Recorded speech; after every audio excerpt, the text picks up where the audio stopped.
Hello student, দর্শন শিক্ষা academy Baruipur YouTube channel. আজকের আমি তোমাদের মপ আপ রাউন্ডের যে দুটো লিস্ট প্রকাশিত হয়েছিল সেই দুটো লিস্টের ভিত্তিতে তোমাদের ভেরিফিকেশন চলছে। সেপ্টেম্বরের 3 তারিখ থেকে তোমাদের 7 তারিখ পর্যন্ত এই ভেরিফিকেশন হয়ে যাওয়ার পর বা যে সমস্ত স্টুডেন্ট ভেরিফিকেশন কমপ্লিট করছো, অনেকে আমাকে অনেক বিষয় সম্পর্কে তোমরা কমেন্টস করছো এবং সেই কমেন্টসের উত্তর দেওয়ার জন্য আজকের এই ভিডিও হতে চলেছে।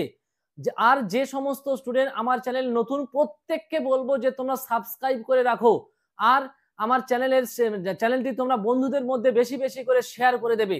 তাহলে যে বিষয়টি নিয়ে আমি বলার জন্য আজকের আমি ভিডিওটি তৈরি করছি যে তোমাদের 7 তারিখ 7 সেপ্টেম্বর মানে তোমাদের 7 সেপ্টেম্বর হচ্ছে লাস্ট ডেট। প্রত্যেককে আমি জানিয়ে রাখছি যে 7 তারিখ সেপ্টেম্বর তোমাদের লাস্ট ভেরিফিকেশনের ডেট। অবশ্যই করে যে সমস্ত ছাত্রছাত্রী যাদের লাস্ট 7 তারিখের ডেট দেওয়া আছে প্রত্যেকে উপস্থিত হবে, এইটুকুই আমি আশা করছি যে তোমরা কিন্তু কেউ সিট ছাড়বে না।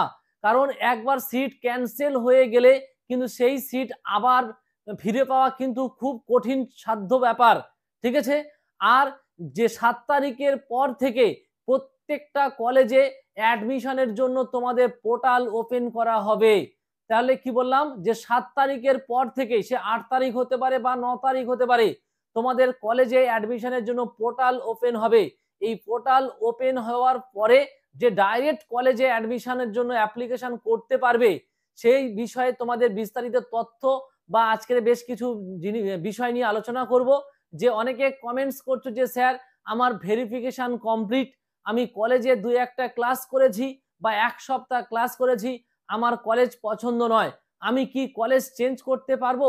হ্যাঁ, তুমি কলেজ চেঞ্জ করতে পারবে। যখন কলেজ পোর্টাল খুলবে অবশ্য করে তুমি সেখানে অ্যাপ্লিকেশন করতে পারবে। যেমন তোমরা ফার্স্ট রাউন্ডের ফার্স্ট পেজে যে সমস্ত স্টুডেন্ট ভর্তি হয়েছিল, মপ আপ রাউন্ডে গিয়ে অ্যাডমিশন ক্যান্সেল করে আবার যেমন মানে তোমার মপ আপ রাউন্ডে পার্টিসিপেট করেছে, মপ আপ রাউন্ডের ফর্ম ফিল আপ হওয়ার আগে ক্যান্সেল করে মপ আপ রাউন্ডে আবার অ্যাপ্লিকেশন করেছে। কিন্তু এখানে যেহেতু প্রত্যেকটা কলেজে আলাদা আলাদা পোর্টাল হবে, এই জন্য এই বিষয়ে কি ইনফরমেশন আসে বা কি রুলস রেগুলেশন আসে আমরা আপডেট পেলে বা নোটিশ পাবলিশড হলে অবশ্যই আমি তোমাদের সামনে তুলে ধরবো বা সেই নোটিশ সম্পর্কে আমি পুঙ্খানুপুঙ্খ আলোচনা করে দেব। আর প্রত্যেকে বলবো যে তোমরা যে যা অনার্স নিয়েছো এখন তোমরা প্রত্যেকে কলেজে যদি ক্লাস হয় স্টার্ট করো, বা যদি তোমার সেই অনার্সটি ভালো লেগে থাকে আস্তে আস্তে তাহলে সেটা নিয়ে তুমি পড়া শুরু করে দাও। আর যে সমস্ত স্টুডেন্টের একেবারে তোমরা সাবজেক্ট পছন্দ হচ্ছে না, তোমাদের অনার্স সাবজেক্ট বা কলেজ একেবারেই পছন্দ হচ্ছে না বা বাড়ির দূরে থেকে যাতায়াতে অনেক সমস্যা, সেক্ষেত্রে তোমরা কলেজের যে নতুন পোর্টাল মানে ওপেন হবে তুমি সেখানে অ্যাপ্লিকেশন করতে পারবে। এক্ষেত্রে কোনো সমস্যা হবে না বা কোনো বাধাবিঘ্ন নেই। আর যে সমস্ত স্টুডেন্টদের একেবারে নাম আসেনি বা নতুন অ্যাপ্লিকেশন করবে বা যারা হয়তো দেখা যাচ্ছে অন্য কোনো কোর্সে ভর্তি হয়েছিলে, সেই কোর্সটি তোমার ভালো লাগেনি, তুমি আবার এসে কলেজে তুমি অ্যাডমিশন নেবে, সেই সমস্ত স্টুডেন্ট তোমরা অ্যাপ্লিকেশন করতে পারবে। এবং যে সমস্ত স্টুডেন্টের কোনো রাউন্ডে বা কোনো ফেজে নাম আসেনি সেই সমস্ত স্টুডেন্টও অ্যাপ্লিকেশন করতে পারবে। এবং যে সমস্ত স্টুডেন্ট কলেজ বা অনার্স সাবজেক্ট চেঞ্জ করতে চাইছো তারাও অ্যাপ্লিকেশন করতে পারবে, ঠিক আছে। তাহলে তোমরা প্রত্যেকে তোমাদের পছন্দ মতো, কিন্তু এই লাস্ট চান্স, শেষ সুযোগ হলো এই সুযোগে যদি কেউ চান্স না পায় বা অ্যাপ্লিকেশন না করে তাহলে কিন্তু তাদের 2024 সাল বা 1 ইয়ার কিন্তু তাদের ড্রপ যাবে। এই হচ্ছে তোমাদের নিয়মকানুন বা বিষয় বিস্তারিত।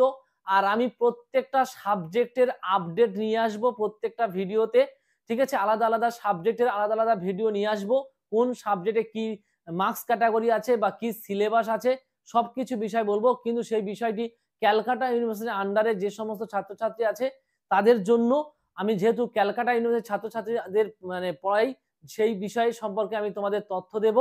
আর বলবো যে যারা আমার চ্যানেলে নতুন আছো প্রত্যেকে তোমরা সাবস্ক্রাইব করে রাখো প্রতিটা ভিডিও বা তোমরা। আর যারা ক্যালকাটা ইউনিভার্সিটির আন্ডারে তোমরা ভর্তি হয়েছো আমার চ্যানেলে যদি নতুন হয়ে থাকে তাহলে অবশ্যই করে তোমরা সাবস্ক্রাইব করে রাখো, প্রতিটা মুহূর্তে নতুন নতুন আপডেট পাবে।